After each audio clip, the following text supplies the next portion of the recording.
What's good, YouTube? It's me, Coach 67 Sports TV. Shout out to the awesome and amazing LDBC, Lions Den Boston community. Shout out to the greatest university in the world, the Southern University, home of the mighty Jaguars. In this particular video, we're going to break down Southern's running back room after the Blue versus Gold 2023 spring game. Now, we're going to start with, in terms of the running backs, we're going to start with Gerard Sims. The reason being, he's the most experienced running back of this running back group. He's going to be a senior this year, so he has the most experience of these running backs that Southern has, of their running back group. But more importantly, he's the only back that's different of the running backs.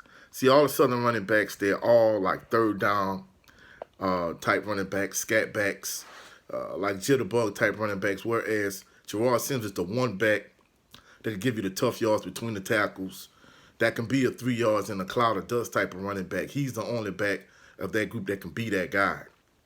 Now, for the Blue versus Gold spring game, basically just a glorified scrimmage. So they didn't keep stats. But if they did, I'll be willing to bet that Gerard Sims had over 100 yards rushing. So that's going to be the imperative thing, whereas of all of these running backs, he's going to be the bell cow feature back. He's going to get the most touches. He's going to draw the most attention because, like I said, he can catch the ball out the backfield like all these other backs, but more importantly, he can give you the tough yards between the tackles that a lot of these other running backs that Southern has in their running back room they can't get.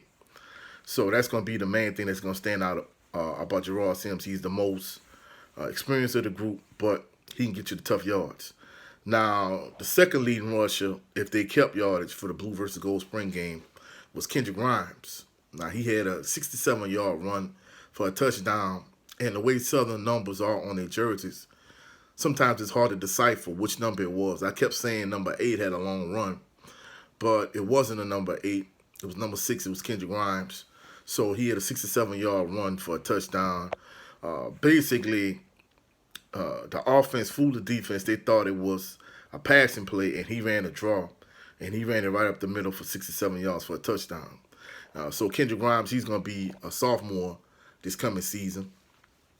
Also, the other back that split a good bit of the carries with Kendrick Grimes last year after Gerard Sims got hurt, because Gerard Sims, he got hurt in the Boombox Classic when Southern played against Jackson State the first time.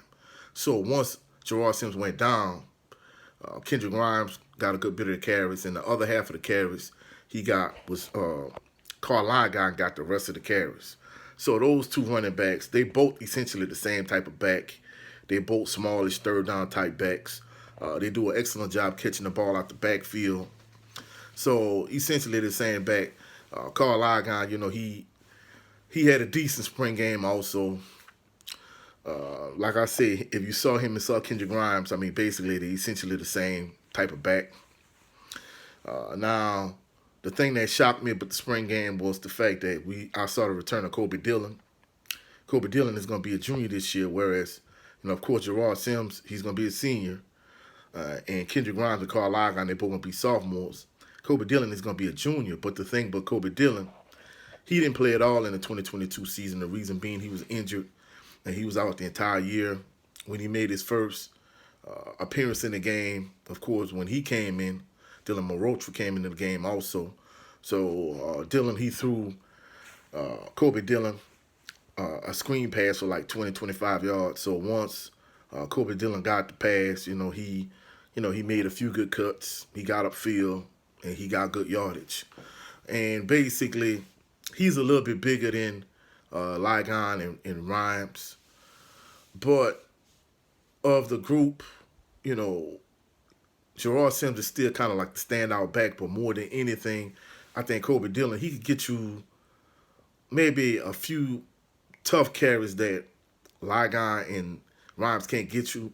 So, and more than anything, he seemed like he's 100% because, in this day and age, when athletes get hurt, physically they might be fit to play, but they might not be mentally. So from a mental standpoint, he seems as aggressive as a running back as he did when he played season before last when he took Ben's starting job, because Ben was the senior at the time, and Kobe Dillon essentially just took his job, and that was it for Ben in terms of being a feature back at Southern. But Kobe Dillon, he played well. He reminded me of himself before he got hurt. So everything seemed good. Like I said, he's a little bit bigger than Rhymes and Ligon, so that's gonna be beneficial to him.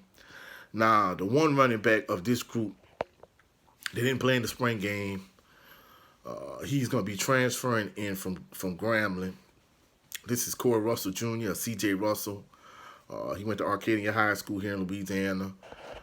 He's another Kobe Dillon, Carl Ligon, Kendrick Grimes type back. He's a smallish back, a third down back. Looking at all his footage, he's a speed back. Evidently, he didn't play much at Grambling. That's the reason why he's transferring to Southern, because with Chance Williams and Frank Chalk IV and that group of backs they have at Grambling, I guess he wasn't going to see the light of day. So it's going to be interesting to see that he's transferring from Grambling. How many touches is he going to actually get? Because you got Sims, you got Dillon, you got Ligon, you got Rhymes. I mean, you got a loaded running back room. So it's going to be interesting to see, is he going to play special teams? Because Morgan, he's also one of Southern's back. But, in terms of them using Morgan, he's kind of like a hybrid wide receiver running back. He can run the ball out the backfield, but they use him as more of a wide receiver than anything. So it's going to be interesting to see, does C.J. Russell, does he get touches? One thing but the running back position is, you could play. It's not like the 90s and the 2000s where you would feature one back and one back would get like majority of your touches. Because I remember in the mid 90s, Southern had some good running backs. Of course they had Melvin Williams Jr. They had Jermaine Sharp. They had Lionel Nicholas, who was a beast at Donald Silver High School.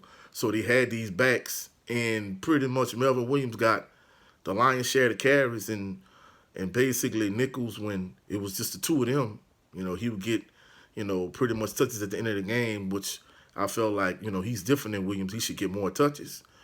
But in this day and age, you could play multiple backs, and the fact that, Southern is a spread team like most teams are, you could get a variety of different backs touches. But even with that being said, those are four backs. They all don't get touches unless, like Rhymes or one of the backs get hurt. There might not be touches for C.J. Russell, but it's interesting to be seen. So I think going into the season, Gerard Sims is definitely going to be the feature back, barring injury. And like I said, he was having a good season. I mean, he had 79 yards rushing against LSU. He had a 53-yard carry against Jackson State when he got injured. And then once he got injured, that pretty much was it for the rest of his 2022 season. So hopefully, Southern running backs, me personally, I think is the strongest position group of all the groups. Especially with Sims. Sims is going to be the guy that's really going to take their running back group over the top. But even when he went down, LeJean and Rhymes, they did a good job holding it down. So it's just going to be interesting to see how heavily, Coach Dooley leans on the running backs in terms of being able to generate offense, because, the two positions they loaded at is running back and wide receiver. And in my next video, I'm going to break down Southern's wide receiver position. And, of course, Southern is loaded at wide receiver, but I'm going to get into that in my next video. If you found any value in this video, like the video, share the video, comment in the comment section, subscribe to the channel. Also, click the notification bell so you can be alerted anytime I post any new videos. Also, catch me on my podcast here on YouTube, 2 p.m. Central Standard Time on Saturday, Bayou Sports Talk. Also, catch myself and my brother, Jared 11 Green, on his channel, Southern Baller Show. I'll catch y'all on the rebound. Y'all have a blessed, phenomenal evening. Peace and blessings.